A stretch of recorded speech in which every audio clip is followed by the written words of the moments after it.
شروع کرتا ہوں میں اللہ کے نام سے جو بڑا مہربان نہایت رحم کرنے والا ہے۔ مسلمانوں، کیا تم نے یہ سمجھ رکھا ہے کہ تم جنت میں یوں ہی داخل ہو جاؤ گے، حالانکہ ابھی تمہیں اس جیسے حالات پیش نہیں آئے جیسے ان لوگوں کو پیش آئے تھے جو تم سے پہلے گزر چکے ہیں۔ ان پر سختیاں اور تکلیفیں آئیں اور انہیں ہلا ڈالا گیا، یہاں تک کہ رسول اور ان کے ایمان والے ساتھ بول اٹھے کہ اللہ کی مدد کب آئے گی؟ یاد رکھو، اللہ کی مدد نزدیک ہے۔ لوگ آپ سے پوچھتے ہیں کہ وہ اللہ کی خوشنودی کے لیے کیا خرچ کریں۔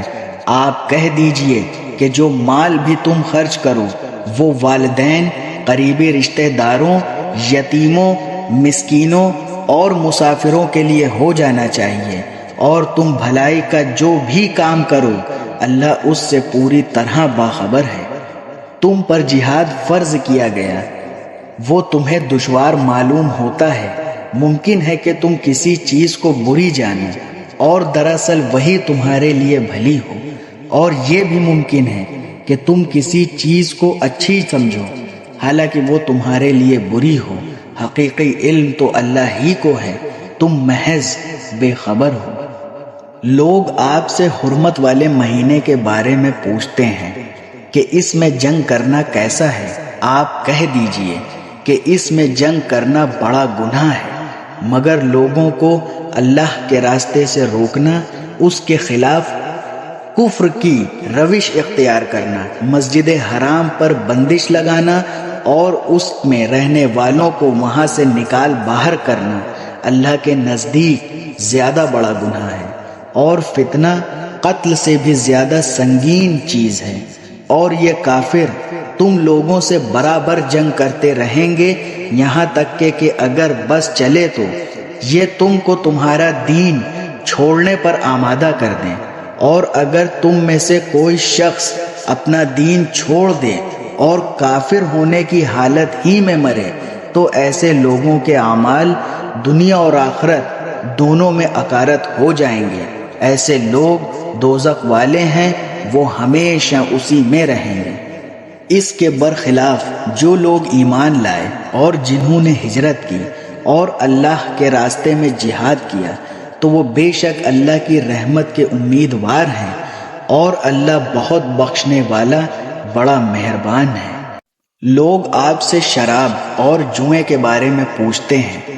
آپ کہہ دیجئے کہ ان دونوں میں بڑا گناہ بھی ہے اور لوگوں کے لیے دنیاوی کچھ فائدہ بھی ہے، اور ان دونوں کا گناہ ان کے فائدے سے زیادہ بڑھا ہوا ہے۔ اور لوگ آپ سے پوچھتے ہیں کہ وہ اللہ کی خوشنودی کے لیے کیا خرچ کریں۔ آپ کہہ دیجئے کہ جو تمہاری ضرورت سے زائد ہو۔ اللہ اسی طرح اپنے احکام تمہارے لیے صاف صاف بیان کرتا ہے تاکہ تم خود غور و فکر سے کام لیا کرو۔ دنیا کے بارے میں بھی اور آخرت کے بارے میں بھی۔ اور لوگ آپ سے یتیموں کے بارے میں پوچھتے ہیں۔ آپ کہہ دیجئے کہ ان کی بھلائی چاہنا نیک کام ہے، اور اگر تم ان کے ساتھ مل جل کر رہو تو کچھ حرج نہیں، کیونکہ وہ تمہارے بھائی ہی تو ہیں، اور اللہ خوب جانتا ہے کہ کون معاملات بگاڑنے والا ہے اور کون معاملات سنوارنے والا ہے۔ اگر اللہ چاہتا تو تمہیں مشکل میں ڈال دیتا ہے۔ یقیناً اللہ کا اقتدار بھی کامل ہے، حکمت بھی کامل۔ اور مشرق عورتوں سے اس وقت تک نکاح نہ کرو جب تک وہ ایمان نہ لے آئیں۔ یقیناً ایک مومن باندی کسی بھی مشرق عورت سے بہتر ہے، بھلے وہ مشرق عورت تمہیں پسند آ رہی ہو۔ اور اپنی عورتوں کا نکاح مشرق مردوں سے نہ کرو جب تک وہ ایمان نہ لے آئیں، اور یقیناً ایک مومن غلام کسی بھی مشرق مرد سے بہتر ہے، بھلے وہ مشرق مرد تمہیں پسند آ رہا ہو۔ یہ سب دوزخ کی طرف بلاتے ہیں، جبکہ اللہ اپنے حکم سے جنت اور مغفرت کی طرف بلاتا ہے، اور اپنے احکام لوگوں کے سامنے صاف صاف بیان کرتا ہے تاکہ وہ نصیحت حاصل کریں۔ اور وہ لوگ آپ سے حیض کے بارے میں پوچھتے ہیں۔ آپ کہہ دیجئے کہ وہ گندگی ہے، لہٰذا حیض کی حالت میں عورتوں سے الگ رہو، اور جب تک وہ پاک نہ ہو جائیں ان سے قریب یعنی جمع نہ کرو۔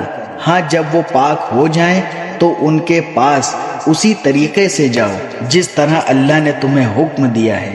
بے شک اللہ ان لوگوں سے محبت کرتا ہے جو اس کی طرف کثرت سے رجوع کریں، اور ان سے محبت کرتا ہے جو خوب پاک صاف رہیں۔